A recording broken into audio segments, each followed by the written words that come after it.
എല്ലാവർക്കും സ്നേഹവന്ദനം. പുരാതന ബാബിലോൺ സാമ്രാജ്യത്തിലെ ഏറ്റവും ശക്തനായ രാജാവായിരുന്നു നെബുക്കദ്നേസർ.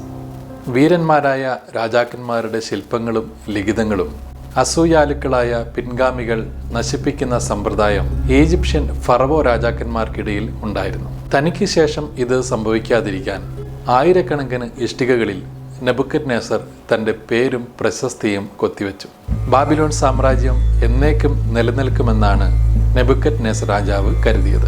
BC 539 പേർഷ്യൻ ആക്രമണത്തോടെ ബാബിലോൺ സാമ്രാജ്യം ചരിത്രത്തിൽ മറഞ്ഞു.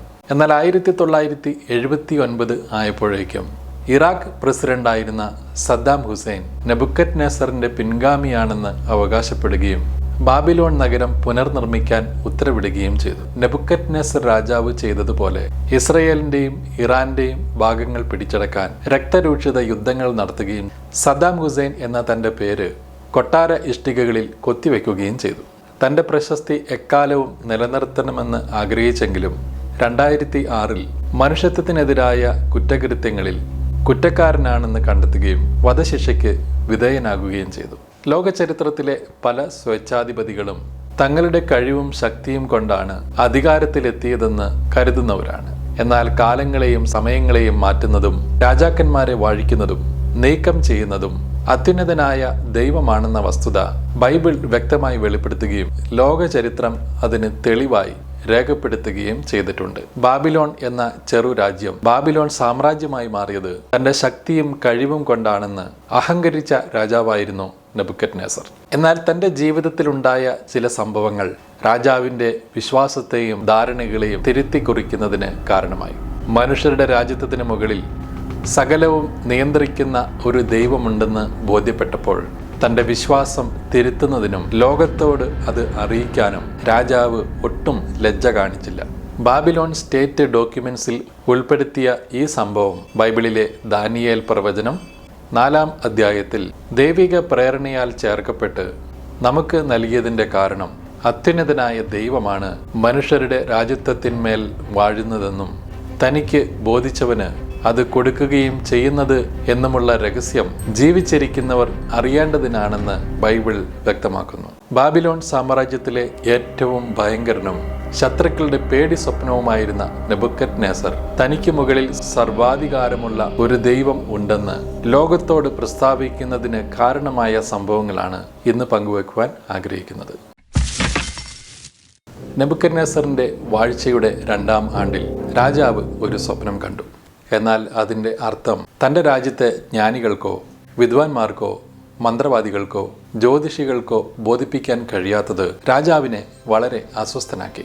ഒടുവിൽ യഹൂദനായ ദാനിയേലാണ് രാജസ്വപ്നത്തിന്റെ അർത്ഥം ബോധിപ്പിച്ചത്. രാജസ്വപ്നത്തിന്റെ രഹസ്യം ദാനിയേലിന് മാത്രം വെളിപ്പെട്ടതിൻ്റെയും രാജ്യത്തെ ജ്യോതിഷികൾക്കോ വിദ്വാൻമാർക്കോ അത് വെളിപ്പെടുത്താത്തതിൻ്റെയും കാരണം ശാസ്ത്രീയ അറിവുകൾ കൊണ്ട് മാത്രം ദൈവിക രഹസ്യങ്ങൾ വെളിപ്പെടുത്താൻ സാധ്യമല്ലെന്നും അതിന് ദൈവാത്മാവുണ്ടെങ്കിൽ മാത്രമേ സാധിക്കൂ എന്നുമാണ് വ്യക്തമാക്കുന്നത്. ദൈവം വെളിപ്പെടുത്തിയ സ്വപ്നത്തിന്റെ അർത്ഥം നെബുക്കദ്നേസറിന്റെ സാമ്രാജ്യം എന്നേക്കും നിലനിൽക്കുകയില്ലെന്നും ബാബിലോണിന് ശേഷം ഭാവിയിൽ ചരിത്രത്തിൽ ഉണ്ടാകാൻ പോകുന്ന സാമ്രാജ്യങ്ങൾ, രാജ്യങ്ങൾ തുടങ്ങിയവയെക്കുറിച്ചുള്ള അത്ഭുതപ്പെടുത്തുന്ന രഹസ്യങ്ങളായിരുന്നു. ചരിത്രത്തിന് മേൽ അധികാരമുള്ളതും ഭാവികാല രഹസ്യങ്ങൾ വെളിപ്പെടുത്താൻ കഴിവുള്ളതുമായ ഒരു ദൈവം പ്രപഞ്ചത്തിലുണ്ടെന്ന് നെബുക്കദ്നേസർ രാജാവിന് ആദ്യമായി ബോധ്യപ്പെട്ട സംഭവമായിരുന്നു അത്. എന്നാൽ ആ ദൈവത്തെ ഹൃദയം കൊണ്ട് അംഗീകരിക്കാൻ രാജാവിൻ്റെ അഹങ്കാരവും പദവിയും സമ്മതിച്ചില്ല. മാത്രമല്ല തൻ്റെ ഉപദേശകരുടെ വാക്കുകേട്ട് രാജ്യ നിയമങ്ങൾ കഠിനമാക്കുകയും ജനങ്ങളുടെ ആരാധനാ സ്വാതന്ത്ര്യം ഇല്ലാതാക്കുകയും ചെയ്തു. രാജാവ് ഉയർത്തിയ ബിംബത്തെ അല്ലാതെ മറ്റു ദൈവത്തെ ആരെങ്കിലും ആരാധിക്കുകയോ നമസ്കരിക്കുകയോ ചെയ്താൽ അവനെ എരിയുന്ന തീച്ചൂളിയിൽ ഇട്ടുകളയും എന്ന രാജകൽപ്പനയും പുറപ്പെടുവിച്ചു. രാജകൽപ്പന ലംഘിച്ചത് കണ്ട രാജാവ് തീച്ചൂളിയിലേക്ക് വലിച്ചെറിഞ്ഞു. എന്നാൽ അഗ്നിനാളങ്ങൾക്ക് നടുവിൽ ദൈവപുത്രനോട് സദൃശനായ മറ്റൊരാൾ നടക്കുന്നത് കണ്ട് പുറത്തിറക്കി. എരിയുന്ന തീച്ചൂളിയിൽ നിന്ന് പോലും തന്റെ ദാസന്മാരെ വിടുവിക്കാൻ കഴിയുന്ന ഒരു ദൈവം ഉണ്ടെന്ന് നെബുക്കദ്നേസറിന് വെളിപ്പെട്ട 2-ാമത്തെ സംഭവമായിരുന്നു ഇത്. എങ്കിലും രാജാധികാരത്തിന്റെ ആഡംബരത്തിലും പ്രതാപത്തിലും മതിമറന്ന നെബുക്കദ്നേസർ അത് അംഗീകരിക്കാനോ സർവാധികാരിയായ ആ ദൈവത്തിന് മുന്നിൽ ഹൃദയം താഴ്ത്താനോ തയ്യാറായില്ല. തന്റെ കൊട്ടാരം മോടി പിടിപ്പിക്കുന്നതിലും ബാബിലോൺ ദേവീദേവന്മാർക്ക് മന്ദിരം പണിയുന്നതിലും വ്യാപൃതനായ രാജാവ് സാധാരണക്കാരുടെ ജീവിതം ദുസ്സഹമാക്കി. ബാബിലോൺ സാമ്രാജ്യത്തിന്റെ ആഡംബരവും പ്രൗഢിയും അതിന്റെ മതിൽക്കെട്ടിനുള്ളിൽ മാത്രമായിരുന്നുവെന്നും കൊട്ടാരത്തിന് പുറത്ത് ദാരിദ്ര്യവും മൺകുടിലും ആയിരുന്നുവെന്ന് ചരിത്രകാരന്മാർ രേഖപ്പെടുത്തിയിട്ടുണ്ട്.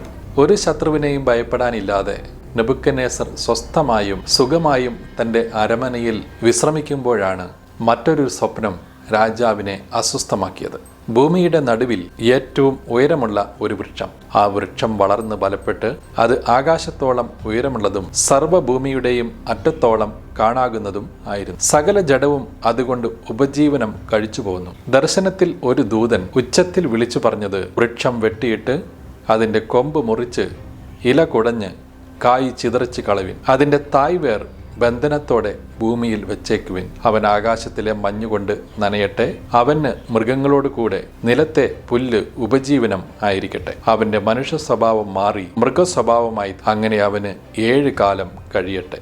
ഇതായിരുന്നു സ്വപ്നം. രാജാവിനെ ഏറ്റവും ഭയപ്പെടുത്തിയ കാര്യം ഭൂമിയുടെ നടുവിലെ വൃക്ഷം അത് ഉയരമുള്ളതും അതിൻ്റെ കൊമ്പ് അതിൽ നിന്ന് ആഹാരം എന്നതിന് ശേഷം ദൂതന്റെ വിധി വന്നപ്പോൾ അത് എന്നതിന് പകരം അവൻ ആകാശത്തിലെ മഞ്ഞുകൊണ്ട് നനയട്ടെ, അവൻ മൃഗസ്വഭാവമുള്ളവനായി തീരട്ടെ എന്ന പ്രയോഗമാണ്. ഉറക്കം നഷ്ടപ്പെട്ട് പരവശനായ രാജാവ് അർത്ഥമറിയാൻ സകല വിദ്വാൻമാരെയും മന്ത്രവാദികളെയും ആഭിചാരകന്മാരെയും ശകുനവാദികളെയും വിളിപ്പിച്ചെങ്കിലും ആർക്കും അതിന് ഉത്തരം പറയാൻ സാധിച്ചില്ല. ഒടുവിൽ ദാനിയേലിനെ നെബൂഖദ്നേസർ വിളിപ്പിച്ചു. ദർശനം കേട്ട ദാനിയേൽ കുറെ നേരത്തേക്ക് സ്തംഭിച്ചിരുന്നു പോയി. ശേഷം ദാനിയേൽ പറഞ്ഞു, യജമാനനെ, സ്വപ്നം തിരുമനസ്സിലെ ശത്രുക്കൾക്കും അതിന്റെ അർത്ഥം തിരുമനസ്സിലെ വൈരികൾക്കും ഭവിക്കട്ടെ. അർത്ഥം ഇതാകുന്നു: വളർന്ന് ബലവാനായി തീർന്നിരിക്കുന്ന വൃക്ഷം തിരുമേനി തന്നെ. ദൂതന്റെ വിധി വെളിപ്പെടുത്തുന്നത് എൻ്റെ യജമാനനായ രാജാവിൻ്റെ മേൽ വരുന്ന അത്യുന്നതനായവന്റെ വിധിയാണ്. തിരുമേനി മനുഷ്യരിൽ നിന്ന് അകറ്റപ്പെടുകയും തിരുമേനിയുടെ വാസം വന്യമൃഗങ്ങളോടുകൂടെ ആയിരിക്കുകയും കാളകളെപ്പോലെ പുല്ല് തിന്നേണ്ടതായും വരും. അത്യുന്നതനായ ദൈവമാണ് മനുഷ്യരുടെ രാജ്യത്വത്തിന്മേൽ വാഴുകയും അതിനെ തനിക്ക് ബോധിച്ചവന് കൊടുക്കുകയും മനുഷ്യരിൽ അധമനായവനെ അതിന്മേൽ വാഴിക്കുകയും ചെയ്യുന്നതെന്ന് തിരുമേനി അറിയുന്നതുവരെ 7 വർഷം ആകാശത്തിലെ മഞ്ഞുകൊണ്ട് നനയും. വാഴുന്നത് സ്വർഗമാകുന്നു എന്ന് തിരുമനസ്സുകൊണ്ട് ഗ്രഹിക്കുമ്പോൾ രാജ്യത്വം തിരുമേനിക്ക് തിരിച്ചു വരും. ആകയാൽ രാജാവേ, നീതിയാൽ പാപങ്ങളെയും ദരിദ്രന്മാർക്ക് കൃപ കാട്ടുന്നതിനാൽ അകൃത്യങ്ങളെയും പരിഹരിച്ചു കൊള്ളുക.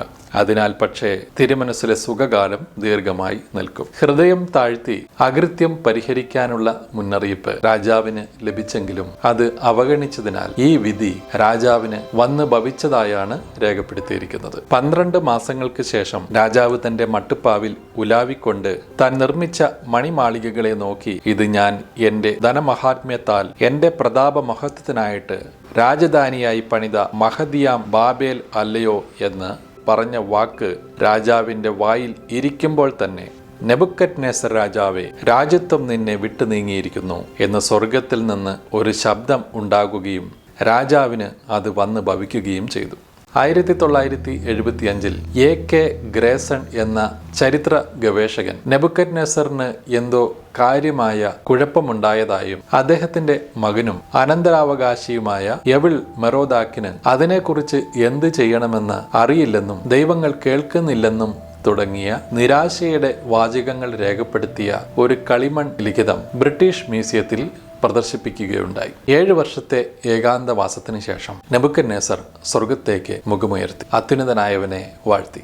മഹോന്നതനായ ദൈവത്തിന്റെ ആധിപത്യം എന്നേക്കുമുള്ളതും അവന്റെ കൈ തടുപ്പാനോ നീ എന്ത് ചെയ്യുന്നു എന്ന് അവനോട് ചോദിപ്പാനോ ആർക്കും കഴിയുകയില്ല എന്ന് മഹത്വപ്പെടുത്തിയതോടെ അവൻ രാജ്യത്വത്തിലേക്ക് മടങ്ങി വന്നു. പുരാതന രാജാക്കന്മാർ പൊങ്ങച്ചം കാണിക്കുന്നതും അഹങ്കാരം കാണിക്കുന്നതും അസാധാരണമല്ല. എന്നാൽ തന്റെ അധികാരങ്ങൾക്ക് മുകളിൽ സർവാധികാരമുള്ള ഒരു ദൈവം ഉണ്ടെന്ന് വെളിപ്പെട്ടിട്ടും അത് അംഗീകരിക്കാനോ മുന്നറിയിപ്പുകൾ സ്വീകരിക്കാനോ നെബൂഖദ്നേസർ തയ്യാറായില്ല.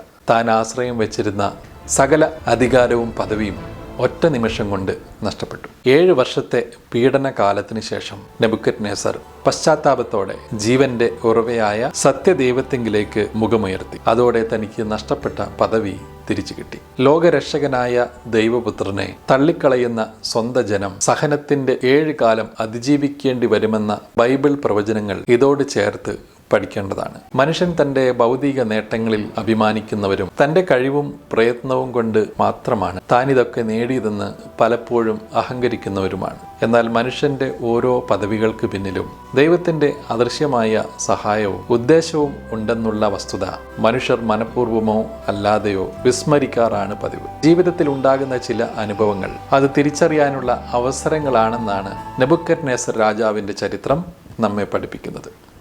ചരിത്രത്തിലെ മറ്റൊരു ബൈബിൾ രഹസ്യവുമായി നമുക്ക് വീണ്ടും കാണാം. God bless you.